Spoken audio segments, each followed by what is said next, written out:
What's up? Welcome to Updates with Mr. Warford. This is from my integrated social studies people. Believe it or not, we are starting Unit 2, Political Ideology, Political Parties, and Elections.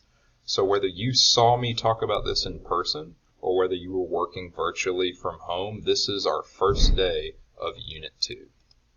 Okay, so when we talk about ideology, ideology is essentially just what you believe about what the government does.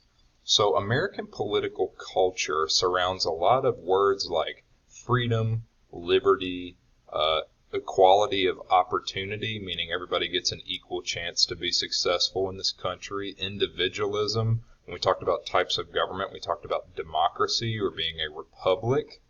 Okay, America's political culture is very much steeped in this idea that if you want to be successful, you can, and people can't infringe on your rights. So this survey was actually done in 1999, so it's a little old, but I found it interesting. If you look at this survey, they asked people from different countries these questions. I am patriotic. I'm proud to be from where I'm from, what country I'm from. And then number 3 was the most interesting to me. We should be willing to fight for our country, right or wrong. So whether we agree with our country or not, we should be able to fight, like physically fight, go to war, whatever that is. And America was the highest of a lot of the countries that were surveyed here. So America is very much steeped in this idea that we support country, we support the United States. But do we always live up to these ideas in our political culture, like freedom, equality, patriotism, all that good stuff? So there have been times where we have done that. There have been times also where we don't do well with that. So with all the freedoms that we get, and a lot of people say that America is one of the greatest places to live on earth, we still have a history of things like slavery, racism, political scandals, income inequality, so people that are billionaires living in the same country as people that are living on the streets and can barely survive. So while our country does have a lot great about it, there are still some negatives, just like with any country. Belief and trust in government in America has been on a steady decline since about the 1970s, okay? And while this isn't a U.S. history class, you'll learn about this stuff later in your high school career. Things like the Vietnam War, things like race riots that were happening at that time, economic issues. The president was involved in a huge scandal, Richard Nixon, called Watergate. And again, we're not a history class, so we won't go into excruciating detail, but just know that belief in government, trust in what the government does, has essentially been on a downhill climb since about the 1970s. After the terrorist attacks of 9/11, where the World Trade Centers were attacked, the increase in belief and trust in government and patriotism soared, and we know this from different polls that were given. People did surveys to talk about what they thought about it, what the government was doing. It increased, but then after that, it sunk down again. And now in 2020, a poll was recently given to ask people what they thought about the job of Congress. So remember the legislative branch that makes laws. They asked people, did they approve of how they were doing or not? And a whopping 21% said they were doing a good job. So that distrust, disbelief in government and the effectiveness of U.S. government is on that decline. So political ideology is essentially asking yourself, what role does government play in fixing my problems or fixing our country's problems? Okay, it's a set of beliefs of what the government should do. And there's different kind of types in the United States. Conservative, which people refer to as the right.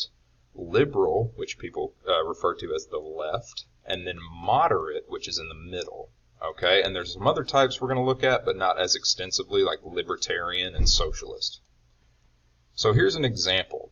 So Jim is a citizen and wants to start a restaurant. He makes incredible food, and he wants to make it, it's been his dream to own a business. So he can just like fire up the grill or fire up the stove and get going, right?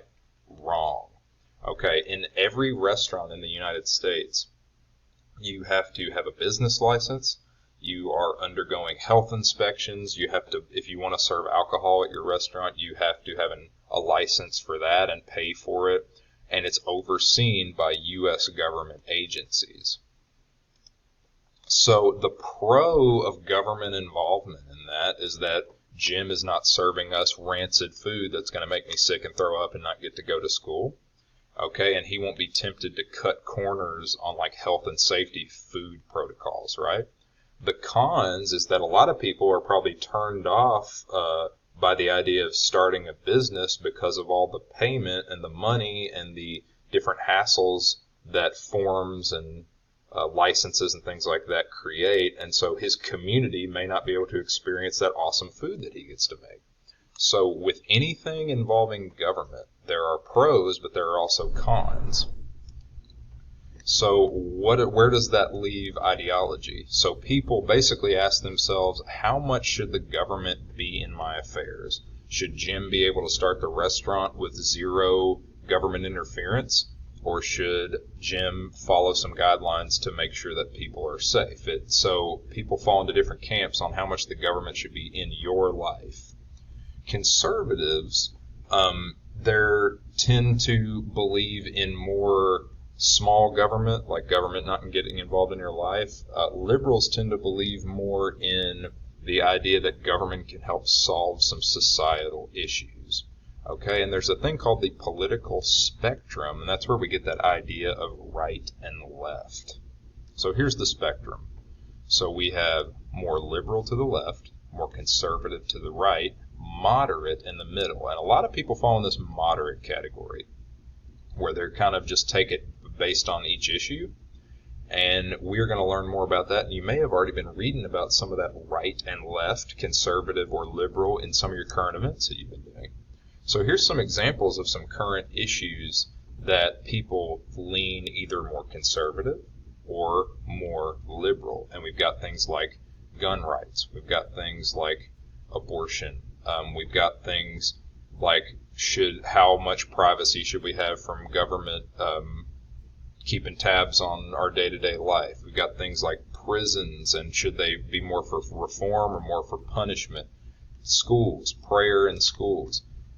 Things, immigration, all kinds of issues that we're going to talk about. And we're going to talk about which political party believes in what things very soon. So what I need you to do today is I need you to watch this short YouTube video about political ideology. You're going to take a short political typology quiz. It's not really a quiz, it's just more of a survey, and we're going to see whether you lean more conservative or more liberal. And then I want you to do a reflection in a Google form, okay? So pretty self-explanatory. It's explained step by step in Google Classroom. Get that done today. If you got any questions, let me know.